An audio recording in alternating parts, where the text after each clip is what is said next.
Assalamualaikum warahmatullahi wabarakatuh. Bismillah, alhamdulillah, wassalatu wassalamu ala sayyidina rasulillah Muhammad ibni Abdillah wa ala alihi wa sahbihi wa mawalah. Wa la hawla wa la quwata illa billah. Rabbi syurah li sadri wa yassir li amri wa hlul uqdatan min lisani yafqahu qawli. Nawaina ta'alluma wa ta'lim wa tazakkura wa tazkir wa naf'a wal intifa' wal ifadata wal istifadah wal hasan ala tamasuki bi kitabillah sunnati rasulih wa du'a alal huda wa dalalata alal khair tiwa amardati wa qurbi rabbi subhanahu wa ta'ala. Marhaban ya syahrul Ramadan. Saya ucapkan selamat menunaikan ibadah puasa. Mudah-mudahan kita diberi taufik oleh Allah untuk menjalankan ibadah ini dalam keadaan negeri kita yang hari ini sedang dalam kondisi menghadapi wabah penyakit. Mudah-mudahan dengan keberkahan Ramadan, wabah penyakit ini lekas terangkat dari negeri kita Indonesia dan dari seluruh negeri-negeri yang ada di dunia. Al-Fatihah ala hadrati habibina syafi'ina sayyidina rasulullah Muhammadin sallallahu alaihi wasallam. Syukurillah lana wa lahumul fatihah. A'udzubillahi minasyaitonir rajim. Bismillahirrahmanirrahim. Alhamdulillahi rabbil alamin. Rahmanir rahim. Maliki yaumiddin. Iyyaka na'budu wa iyyaka nasta'in. Ihdinas siratal mustaqim. Siratal ladzina an'amta 'alaihim ghairil maghdubi 'alaihim waladdallin. Amin. Bismillahirrahmanirrahim. Allahumma iftah alaina futuhal arifin bihikmatika wa ansur alaina rahmataka wa dzakirna ma nasina ya dzal jalali wal ikram. Allahumma nawwir qulubana binuri hidayatika kama nawwartal arda binuri syamsika abadan abada birahmatika ya arhamar rahimin. Baik, kemarin kita sudah masuk kepada kaidah yang berbunyi ar-ridha bisyai' ridha bima yatawalladu minhu. Bahwa ketika kita rela terhadap sesuatu, maka kerelaan itu adalah otomatis juga merupakan kerelaan terhadap konsekuensi dari sesuatu tersebut. Ya, kemarin sudah saya jelaskan pengertiannya, dan kita lanjutkan contohnya yang lain. Minha qala iqta' yadi fa fa'ala fasara fahadaru 'alal azhar. Qala, ada orang berkata, iqta' yadi, potong tanganku. Silakan potong nih, potong tangan gue nih. Kalau emang lo mau nih potong nih. Dia misalnya begitu. Kemudian fa'al, maka orang yang disuruh tersebut mengerjakannya. Fasara, dan kemudian gara-gara pemotongan tangan tadi dia menjalar, ya. Akibat dari dia memotong tangan tadi itu menjalar hingga menyebabkan kematian. Maka apakah orang yang melakukan itu bisa dikisos karena melakukan pemotongan tadi dan menjalar hingga berujung pada kematian? Fahadarun. Maka hukumnya adalah hadar. Hadar itu ya tidak ada kisos. Karena dianggap orang yang tadi itu dengan menyuruh orang memotong tangannya, dia dianggap telah menyia-nyiakannya gitu.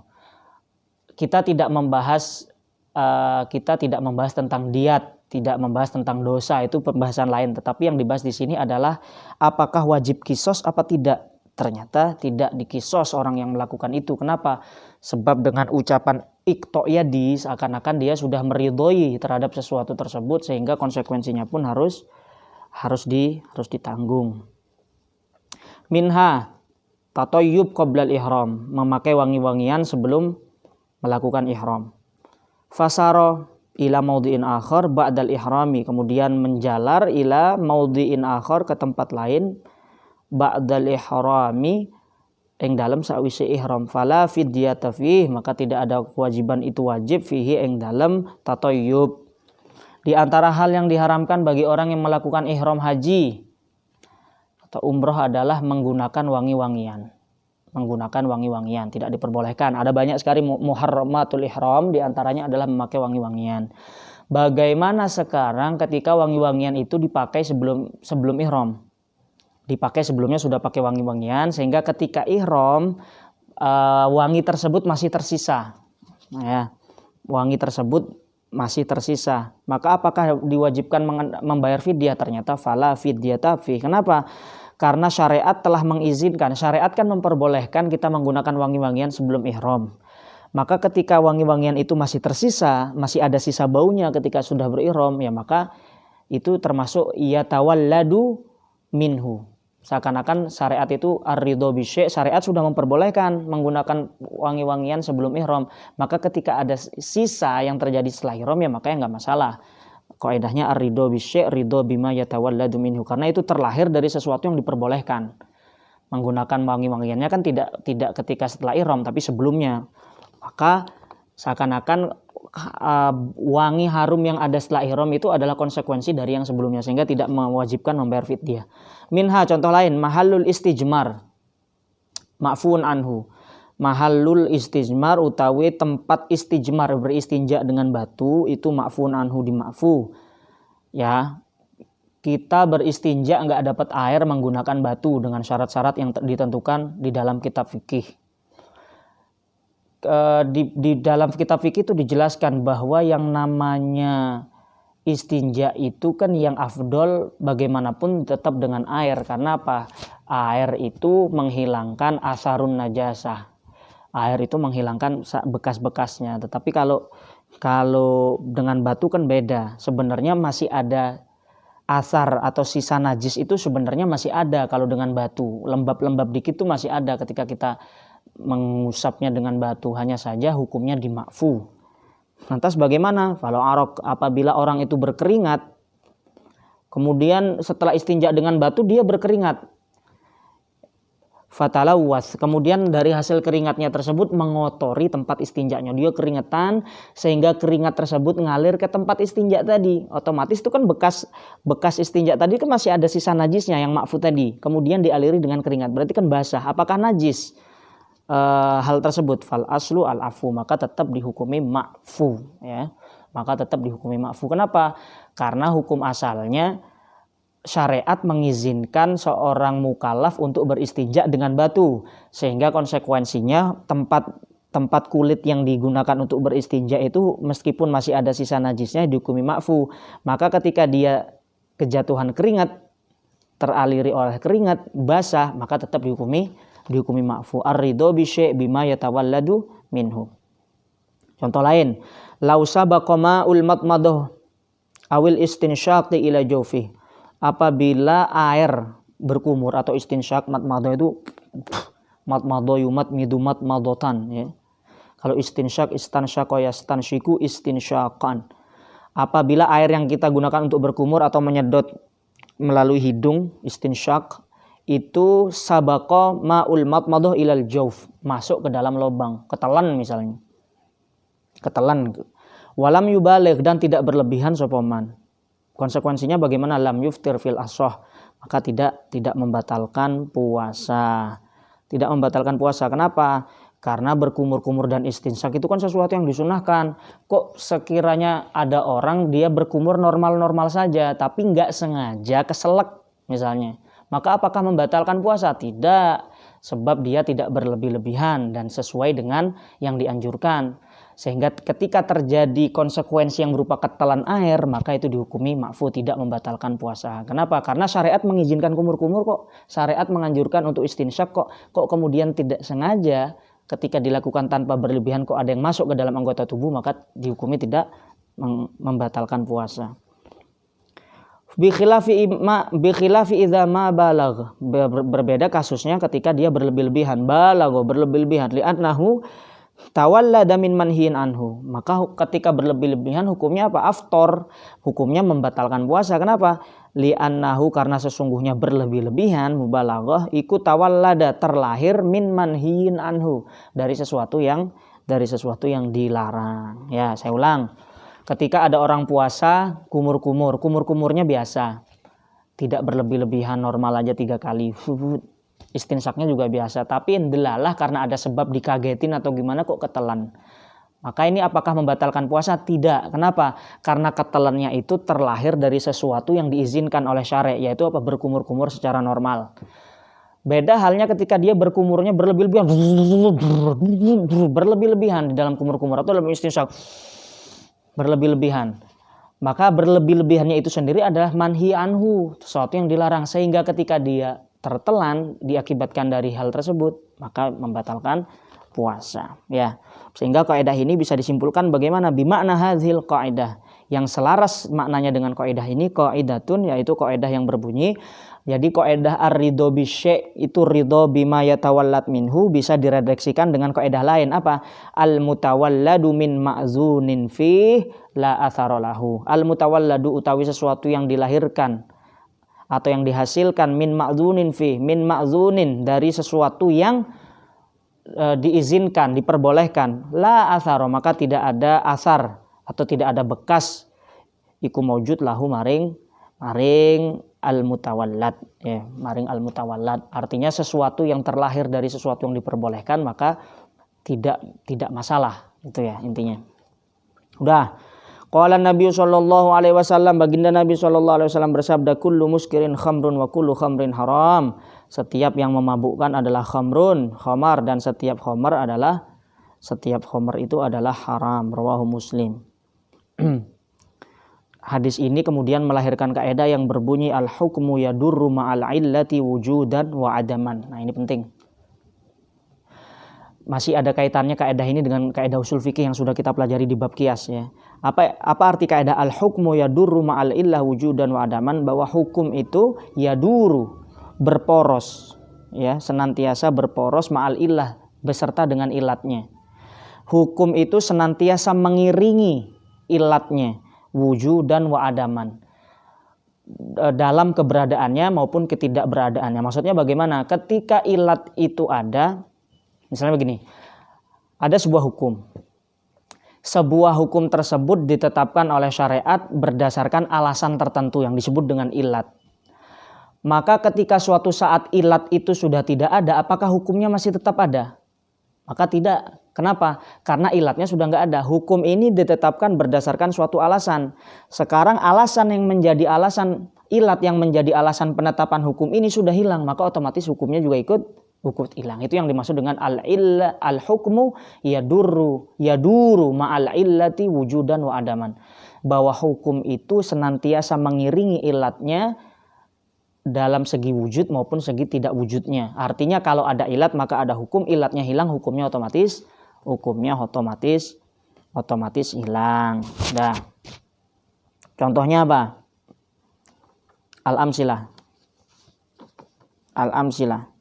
Minha haramul khamri li iskari. Keharaman khamr itu karena dia memabukkan. Sudah kemarin ya. Apa sih alasan syariat mengharamkan khamr? Li iskarihi, karena memabukkannya khamr. Dan memabukkan itu bisa menghilangkan akal. Ketika menghilangkan akal itu bertentangan dengan salah satu maqasidus syariah yang berupa hifdzul akal, menjaga akal. Famata intaqal iskar halla, maka ketika sudah hilang, terangkat opo al iskar, sifat memabukkan, halla, maka jadi halal. Seperti contohnya apa? Kal khalli, seperti contohnya cuka itu ya. Anggur diperas kemudian terjadi yang disebut dengan fragmentasi, berbusa ya, kemudian dia memabukkan, maka ada sifat iskar. Ketika ada sifat iskar, memabukkan, berpotensi untuk memabukkan, maka hukumnya haram. Sekarang bagaimana kalau khamr itu dibiarin terus sampai sifat memabukkannya hilang, sampai dia berubah menjadi cuka, sehingga orang yang mengkonsumsi itu tidak mabuk, maka jadi halal. Kenapa? Karena alasan atau ilat yang menjadi penyebab diharamkannya khamr sudah hilang, maka ketika dia tidak memabukkan lagi, otomatis tidak diharamkan lagi. Contoh lagi nih, minha, wah ini dalilnya anak pondok nih. Dukhulu baitil ghair aulu besi libasi, memasuki rumah orang atau memakai pakaiannya. Haramun, hukumnya haram. Kamu masuk rumah orang tanpa izin, memakai pakaian orang tanpa izin, masuk ke kamar teman tanpa izin, hukum asalnya adalah haram. Kenapa? Li'adami ridhahu, karena sahibul bait, orang yang memiliki barang tersebut, memiliki rumah, memiliki baju dan lain sebagainya, tidak ridho. Sedangkan kita dilarang menggunakan hak milik orang lain kecuali atas dasar ridho, maka hukumnya haram. Fa idza ulima ridhahu, apabila sudah diketahui apa ridhonya pemiliknya, ya juzu, maka hukumnya dari haram berubah menjadi ya juzu, berubah menjadi boleh, ya. Boleh. Kalau kamu yakin bahwa temanmu, misalnya kamu sepakat nih satu kamar, bro, cebok yang ada di kamar ini menjadi milik kita bersama, misalnya dalam kasus seperti itu ya, maka itu sudah ulima ridhahu. Meskipun kamu menggunakan sesuatu yang itu milik temanmu, tetapi sudah ada kesepakatan bahwa ini milik bersama, berarti kita boleh sama-sama memakai, maka hukumnya jadi hukumnya jadi boleh. Kenapa? Karena ilat diharamkannya menggunakan hak milik orang lain itu kan karena ada ridho, tidak ada ridho. Sekarang hal tersebut sudah nggak ada. Kenapa? Karena sudah sepakat ridho, maka ilatnya sudah hilang, maka hukum keharaman jadi hilang, sehingga hukumnya jadi boleh. Ya. Kalau sandal gimana Kang? Wah, kalau sandal lihat dulu, kebanyakan anak-anak yang digosok kayaknya nggak ikhlas tuh. Jadi hukum kalau sandal ya kita lihat kalau sandal ada kesepakatan satu pondok sandal milik kita bersama. Kalau gitu ya monggo, tapi kan faktanya enggak. Kamu ketika digosok sandalnya hatimu kretek gak? Kurang ajar ini orang yang gosok ini. Ya, itu tanda bahwa kamu tidak ridho, berarti orang yang menggosok itu kena hukum haram. Yang lebih parah lagi kamu yang digosok ikut-ikutan menggosok. Nah, ini yang jadi bukan hanya mata rantai corona saja yang harus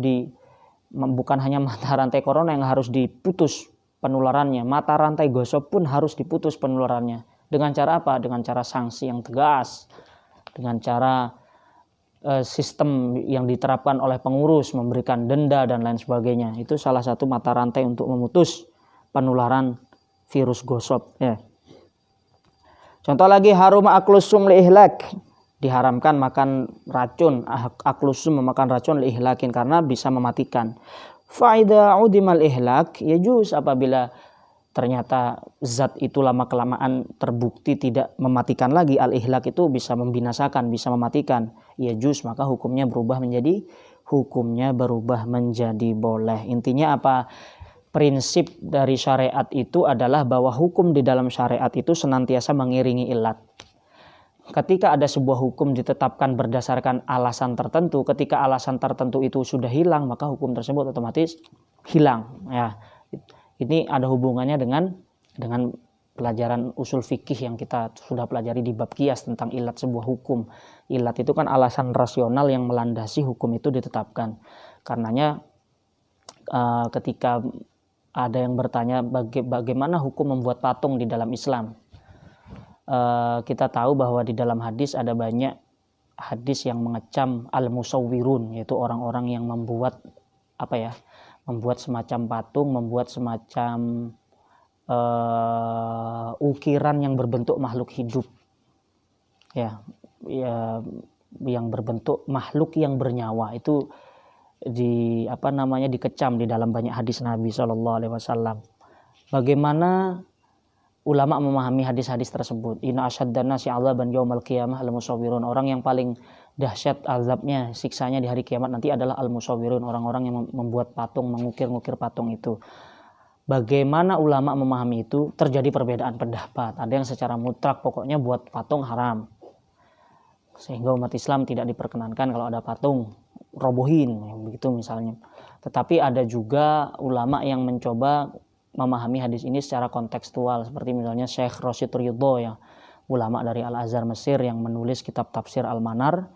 Beliau berpendapat bahwa hasil ijtihad beliau bahwa larangan pembuatan patung itu sebenarnya bukan diharamkan tanpa alasan, ada ilatnya.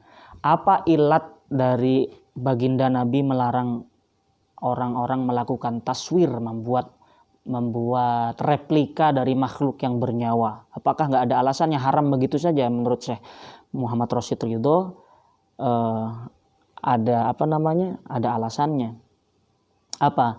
Yaitu karena patung itu dulu sebelum kedatangan Islam, ketika masih zaman jahiliyah, merupakan simbol dari Tuhan yang disembah, menjadi simbol berhala. Sehingga apa? Sehingga dikhawatirkan ketika ada patung replika makhluk yang hidup dan lain sebagainya akan bisa menarik seseorang untuk melakukan penyembahan kepada selain Allah. Jadi itu ilatnya. Beliau memandang bahwa ilat pelarangan membuat patung itu. Nah, sekarang bagaimana di zaman sekarang di mana patung itu sudah menjadi bagian dari estetika seni?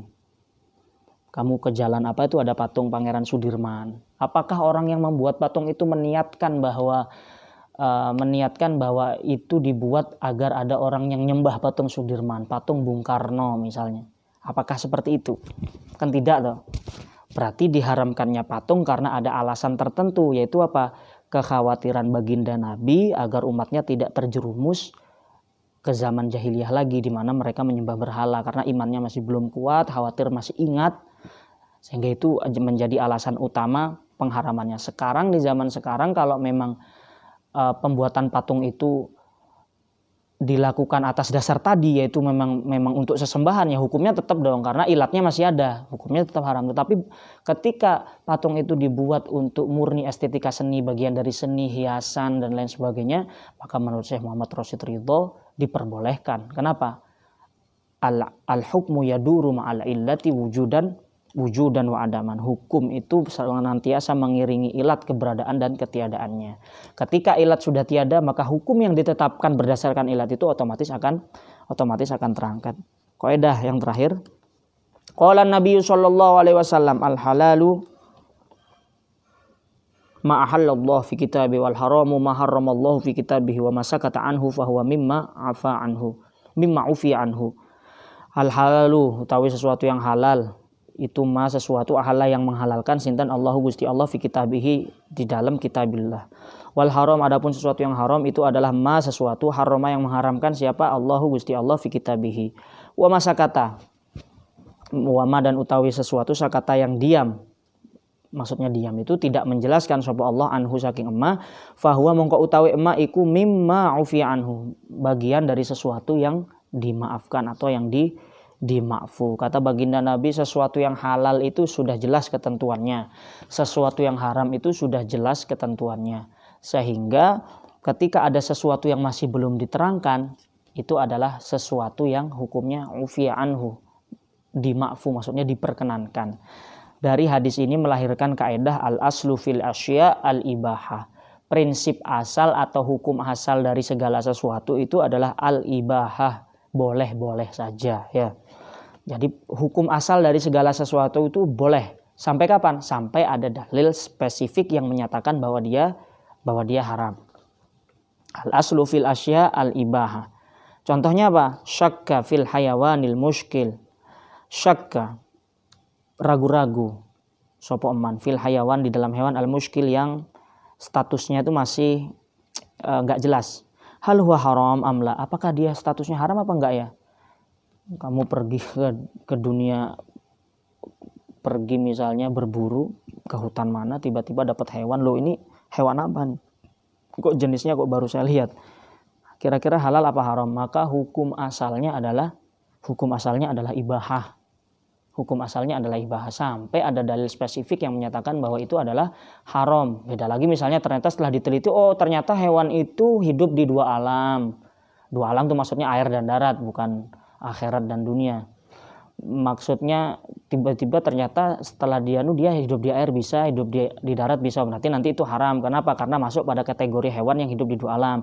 Atau ternyata dia memiliki taring, misalnya dia memiliki taring, beda lagi, nanti bisa diklasifikasi, dimasukkan ke dalam hewan-hewan yang diharamkan karena ada alasan spesifik. Tetapi kalau masih belum ada, masih diragukan, remang-remang statusnya, maka al-aslu fil asya al-ibahah, hukum asal segala sesuatu adalah ibahah. Maka pembahasan rokok sebenarnya bisa masuk ke sini. Apa hukumnya rokok? Ini pembahasan murni ya. Maksudnya saya bukan berarti saya memotivasi Anda untuk menjadi perokok, karena saya sendiri bukan perokok. Tetapi kalau kita membahas secara fikih misalnya, apa hukum rokok? Tembakau. Ya, dalam Basul Masail kan nanti diperdebatkan. Ada yang mengatakan haram, ada yang mengatakan makruh, ada yang mengatakan mubah.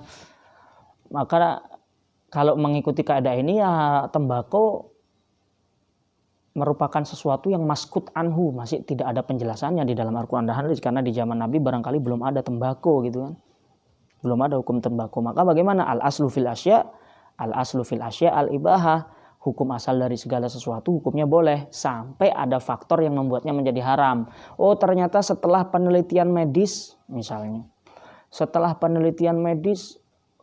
tembakau ini bisa menyebabkan kanker, kantong kering misalnya. Maka nanti itu konsekuensinya hukumnya bisa beda. Bisa menyebabkan sebagian yang mengharamkan karena berlandaskan pada pendapat ahli medis bahwa dia berbahaya. Tapi kan ada yang membantah juga, kata siapa berbahaya? Buktinya rokok itu justru bisa menambahkan imunitas tubuh dan barangkali ada yang berpendapat. Bisa jadi, yang jelas sebelum ada faktor-faktor itu, al-aslu fil asya al-ibahah, hukum asal dari segala sesuatu itu hukumnya boleh. Contoh lain, lau dakhala hamamun burjahu, apabila ada seekor burung merpati masuk burjahu ke dalam pekarangan atau kandangnya seseorang. Wasyakka hal huwa mubah mamluk, hal wasyakka, kemudian ragu-ragu sapa man, hal huwa mubah, apakah hamam tersebut, hamam ya, hamam itu artinya burung merpati, mubahun diperbolehkan, maksudnya itu tidak punya siapa-siapa, mamlukun lil ghair, atau dia miliknya orang lain. Ini merpati ini sebenarnya datang dari hutan, tidak ada yang punya, kemudian masuk ke pekarangan saya, atau jangan-jangan dia punya orang lain yang kabur ke rumah saya. Kalau dia ternyata tidak milik orang lain, berarti mubah kalau saya ambil itu burung. Tetapi kalau ternyata dia milik orang lain, berarti kan nggak boleh. Maka bagaimana kalau ragu-ragu seperti ini dan tidak ada indikasi bahwa dia punya orang lain, misalnya tidak ada tatonya, tidak diberikan tanda oleh pemiliknya, maka bagaimana? Fahuwa mongko utawi eman yang mendapatkan burung tadi itu aula lebih utama bihi kelawan hamam.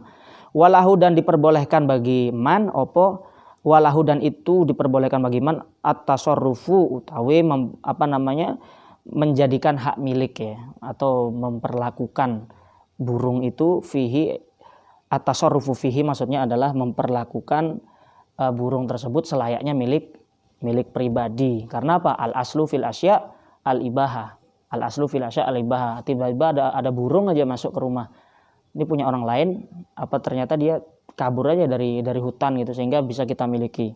Al-aslu fil asya al-ibaha, hukum asalnya adalah boleh, kecuali nanti sampai datang orang yang datang ke rumahmu, Pak ada ngelihat burung merpati gini nggak masuk ke rumah? Oh iya Pak, ada barusan. Itu punya saya. Nah itu beda lagi urusan. Beda lagi kalau urusan kayak itu. Kalau itu kan jelas sudah milik orang lain, maka kamu wajib mengembalikan.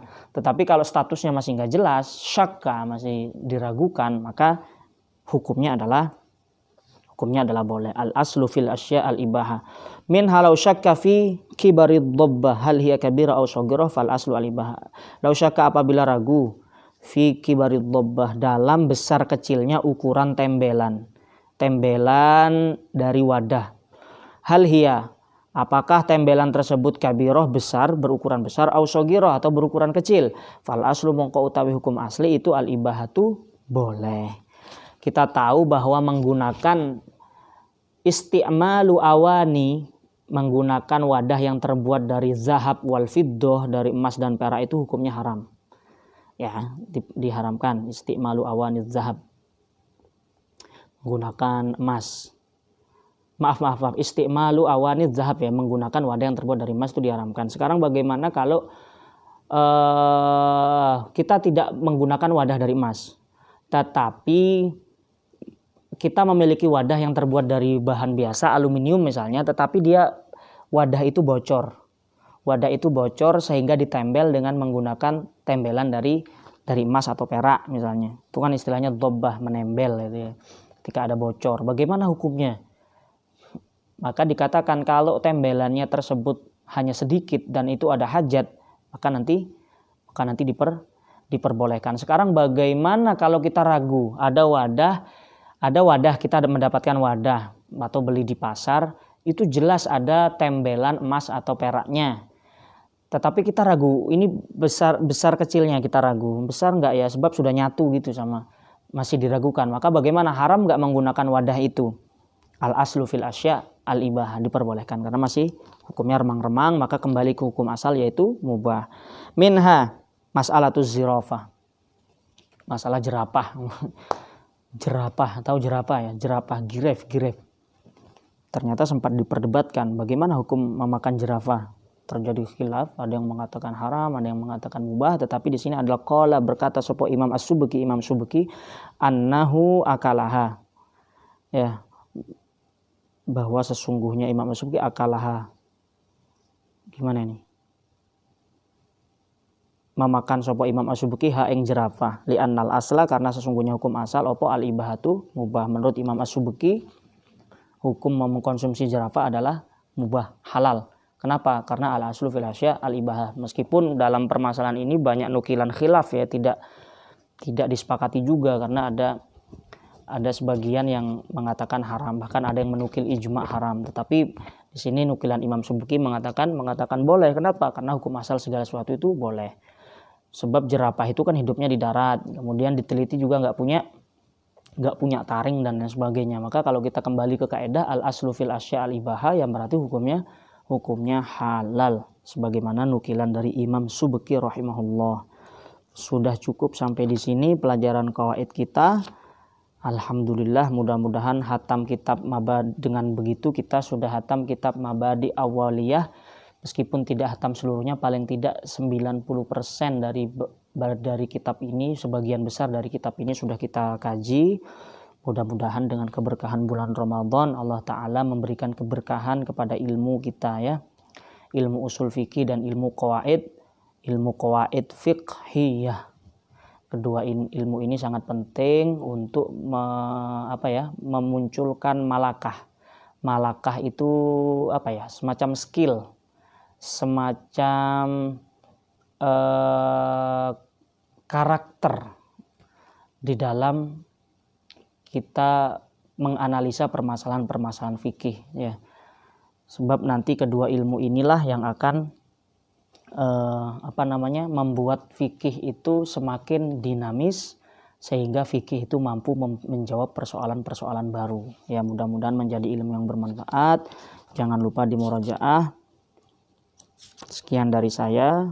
Mohon maaf lahir dan batin apabila selama proses pengajaran dari awal kelas 2 bahkan dari kelas 11 saya menemani kalian, tentu banyak tutur kata yang tidak berkenan atau tindakan yang menyakiti hati, mohon dimaafkan,